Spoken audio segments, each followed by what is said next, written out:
Hong Kong police threaten to kill, drone footage of Uyghur prisoners, and the dangers of teaching English in China.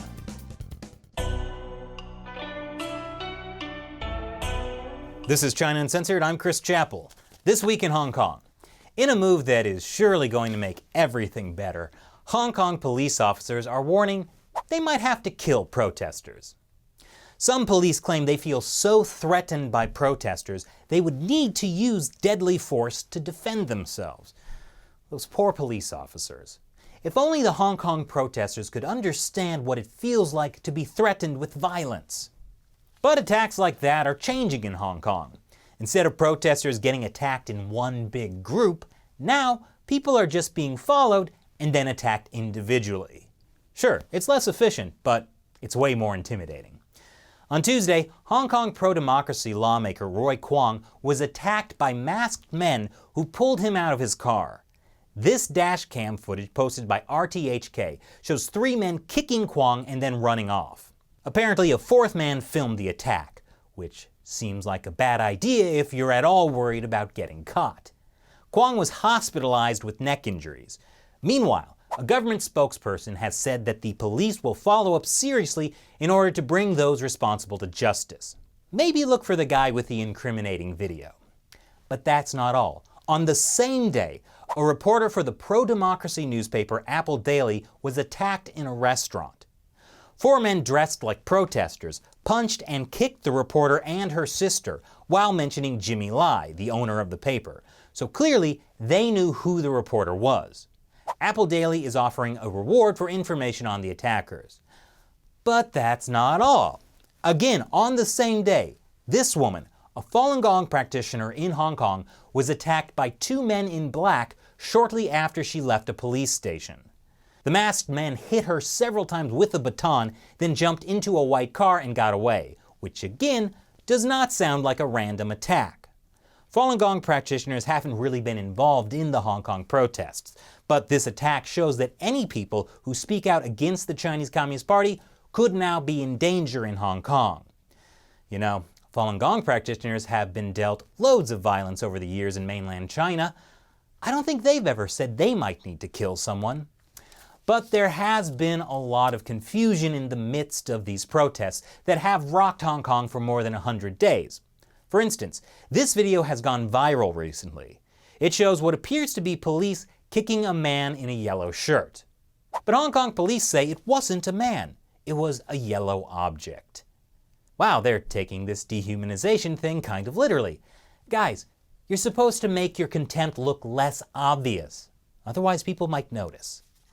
Amnesty International is now also accusing Hong Kong police of brutality. The evidence leaves little room for doubt. In an apparent thirst for retaliation, Hong Kong security forces have engaged in a disturbing pattern of reckless and unlawful tactics against people during the protests. This has included arbitrary arrests and retaliatory violence against arrested persons in custody, some of which has amounted to torture.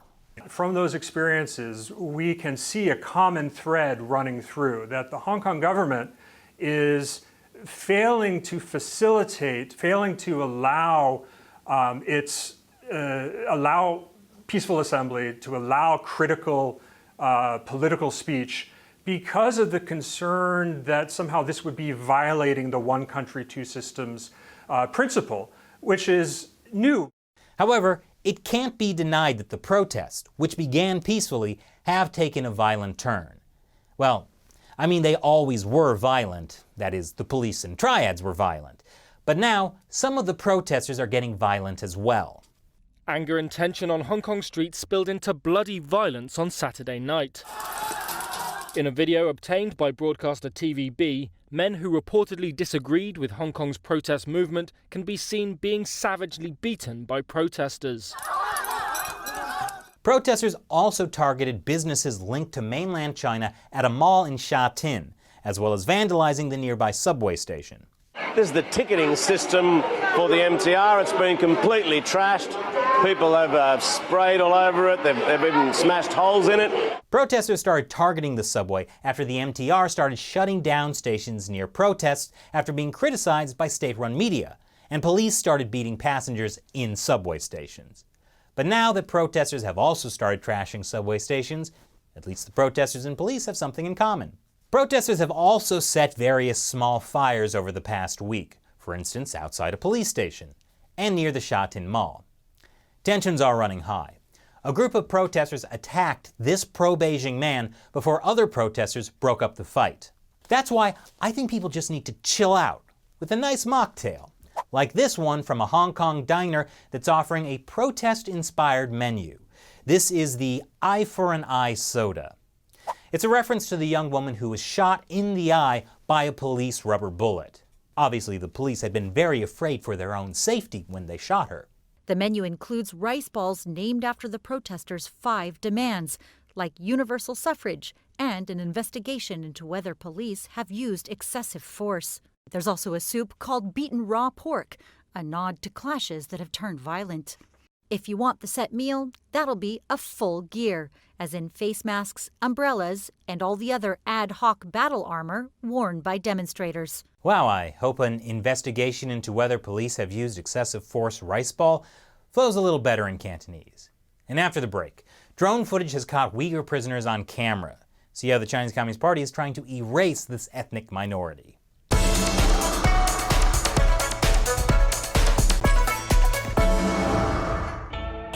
Welcome back to China Uncensored. I'm Chris Chappell. Drone footage has emerged from China's Xinjiang region showing this, a train transport of prisoners. Police escort inmates who have shaved heads and are handcuffed and blindfolded. The video was posted on the YouTube channel War on Fear. It says the footage shows the quote-unquote long-term suppression of human rights and fundamental freedoms by the Chinese government in the Xinjiang Uyghur Autonomous Region. Xinjiang is where the UN says the Chinese regime has locked up over 1 million Uyghurs, a mostly Muslim ethnic minority who live there. The Chinese Communist Party says the detention facilities in Xinjiang are actually vocational training centers, helping to stamp out extremism and to equip people with new job skills. See, they're schools, definitely not prisons. 他们受到一定的极端思想感染以后，为了就是把自己思想里面的极端思想的感染程度去除。 Just like in a normal job training center, and all part of the Chinese Communist Party's plan to lift people out of poverty. But human rights groups and Western leaders say these training centers are closer to concentration camps. Secretary of State Mike Pompeo has called China's treatment of Uyghurs the stain of the century, and that China is home to one of the worst human rights crises of our time. Speaking in New York on Sunday, ahead of the United Nations General Assembly meeting this week, Pompeo said Beijing's campaign in Xinjiang isn't about fighting terrorism, but erasing its citizens. And further on the subject of terrorism, I want to make clear that China's repressive campaign in Xinjiang is not about terrorism. It's about China's attempt. It's about China's attempt to erase its own citizens' Muslim faith and culture. And we call on all countries to resist China's demands to repatriate Uyghurs. The newly released drone footage appears to have been shot in August of 2018 at a train station near the city of Korla in Xinjiang. Ironically, by a DJI drone made in China. When the camera zooms in, you can see the prisoners sitting on the ground, surrounded by police, shackled and blindfolded. Again, just like in a normal job training center. Next, the prisoners are escorted off the lot and towards waiting buses. The video then cuts out and who knows where the prisoners ended up? Maybe it's Shanghai Disneyland. Or possibly a detention center. Come to think of it, yeah, it's probably a detention center, where the prisoners will be lifted out of poverty. Nathan Rooser is a researcher with the Australian Strategic Policy Institute who verified the video. He believes prisoners were taken from the Kashgar Detention Center to the much bigger facilities in Korla. The red squares are full-fledged prisons. Hard time facilities like these, he says, are ones where those sentenced live out years of pretrial detention and then far longer in their prison sentences. In verifying the footage, Rooser used clues in the video, landmarks and sun position, to zero in on when and where it was shot. Clues like the orientation map and the scale bar info.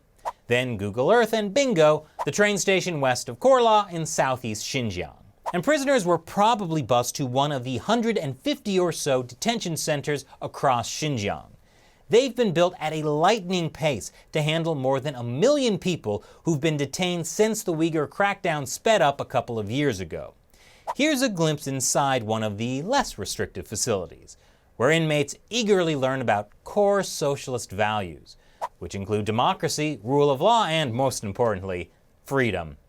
I know that sounds like a joke, but those are the actual core socialist values. But these places aren't so bad, say Chinese authorities. What about this Uyghur detention facility, where you can see there's ping pong, dancing, and basketball? Turns out that's a video shared by the editor-in-chief of my favorite Chinese state-run media, the Global Times.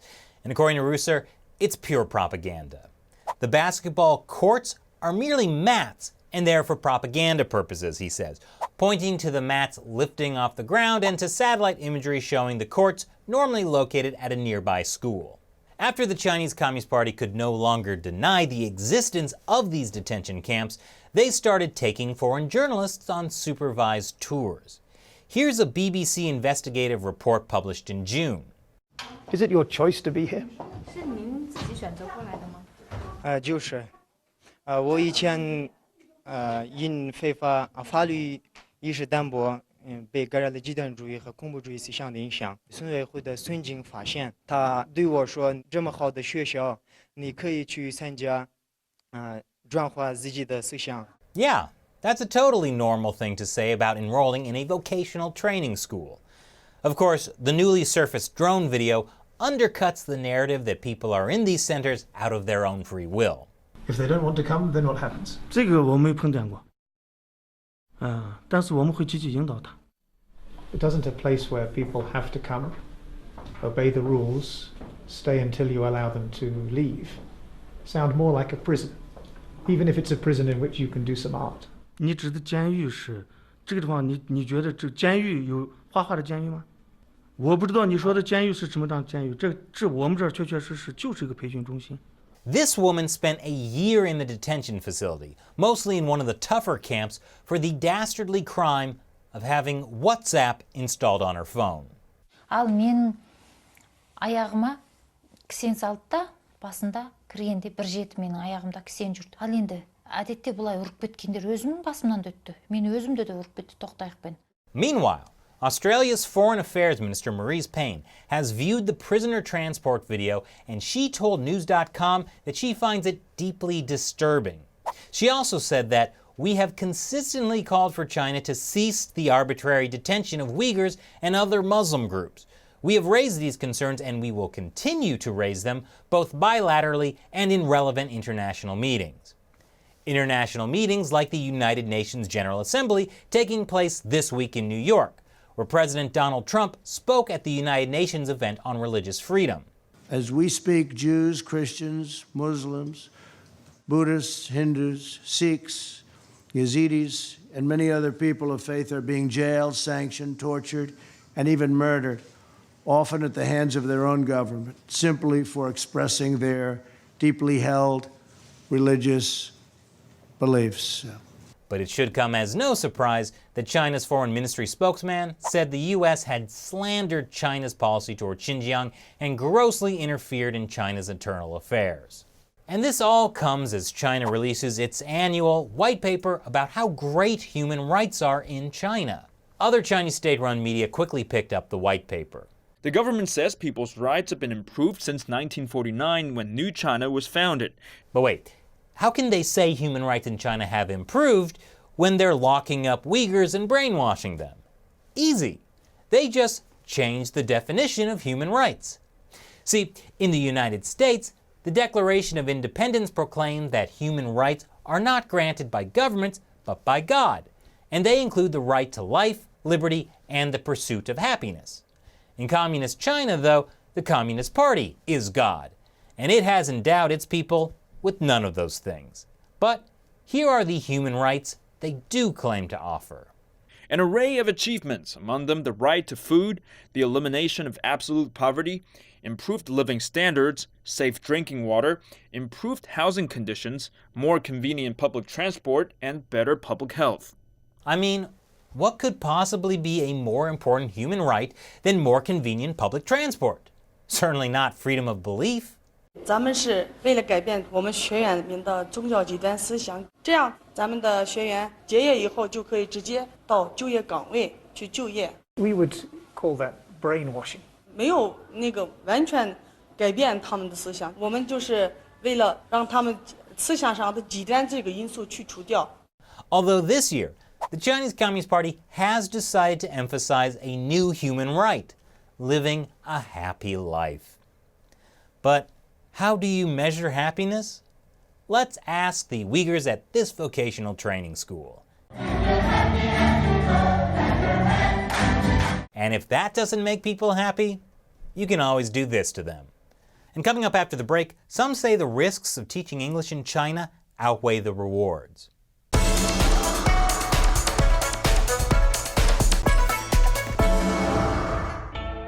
Welcome back to China Uncensored. I'm Chris Chappell. We've all been there.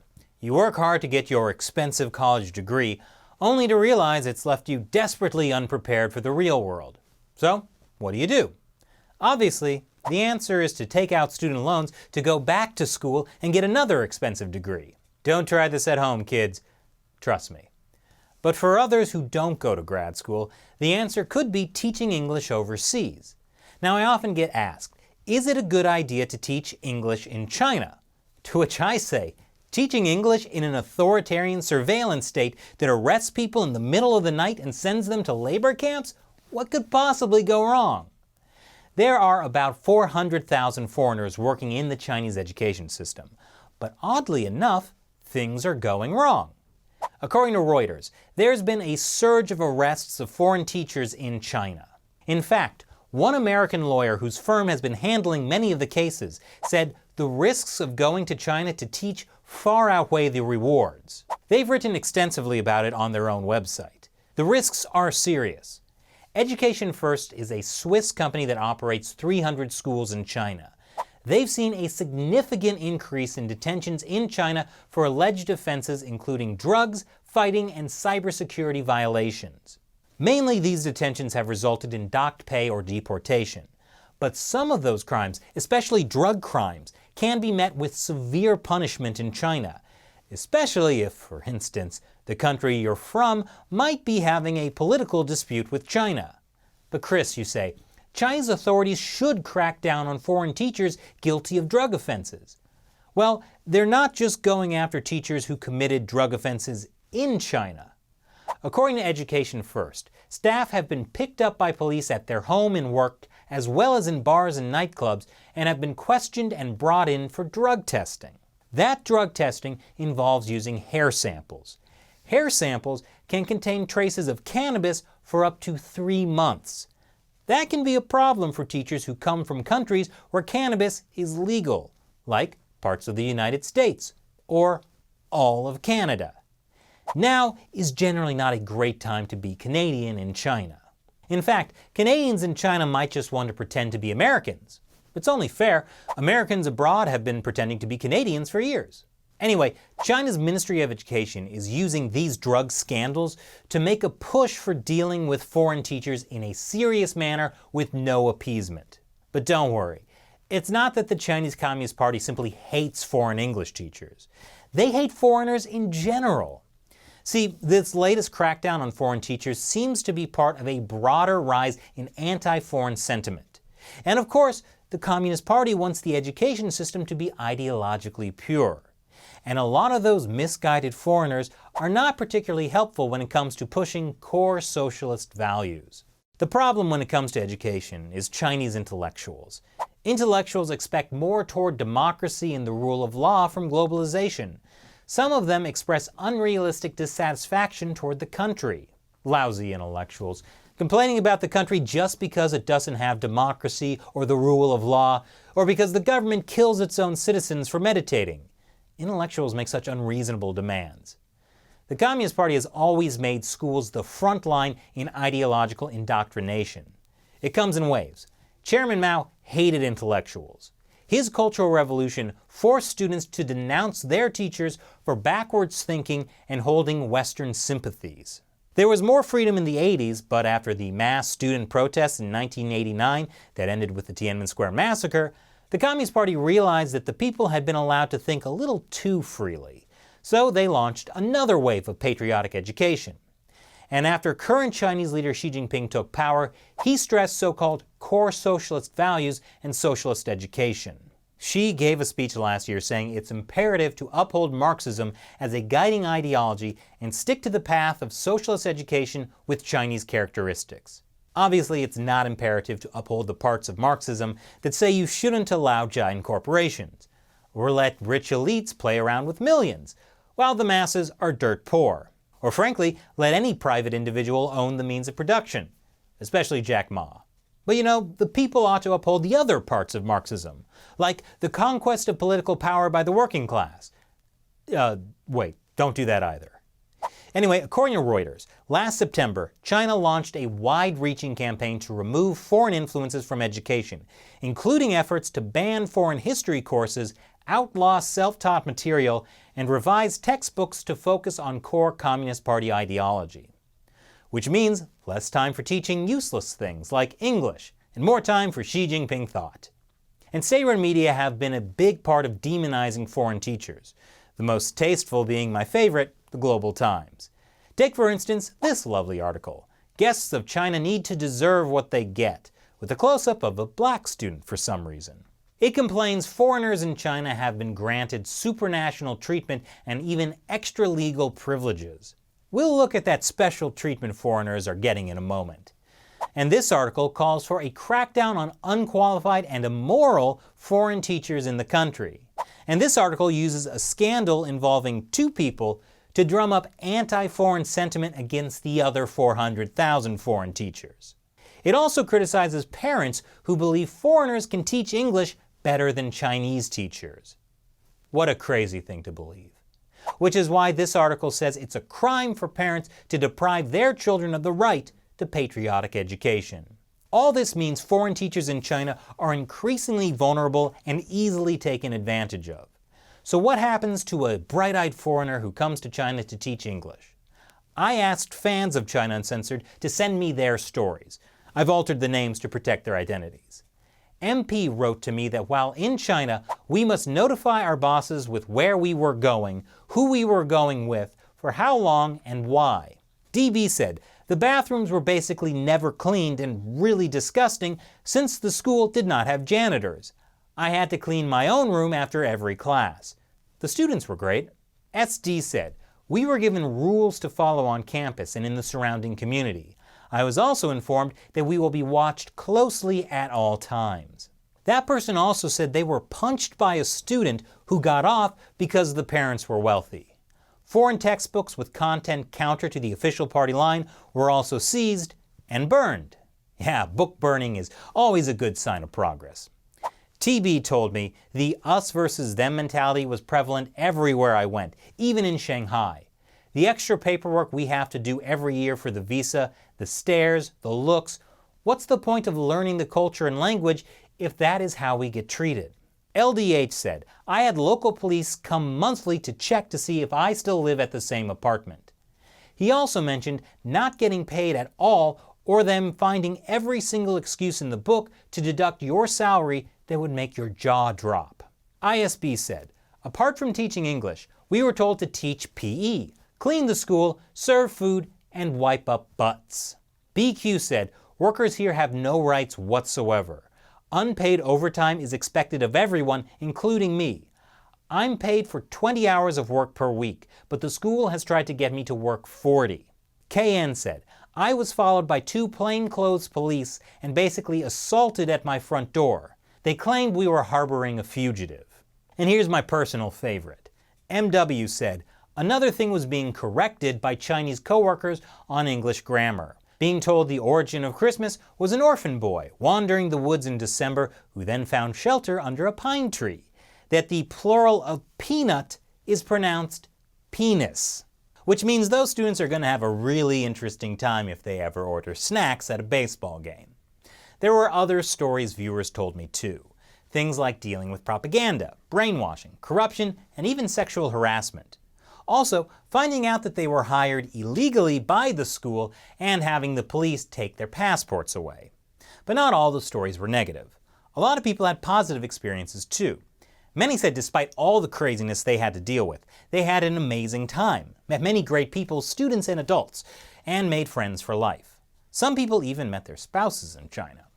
But in the current environment, is the risk worth the reward? Thanks for watching this episode of China Uncensored. Remember, we rely on support from viewers like you to keep this show going. If you can, consider supporting this show on the crowdfunding website Patreon. Once again, I'm Chris Chappell. See you next time.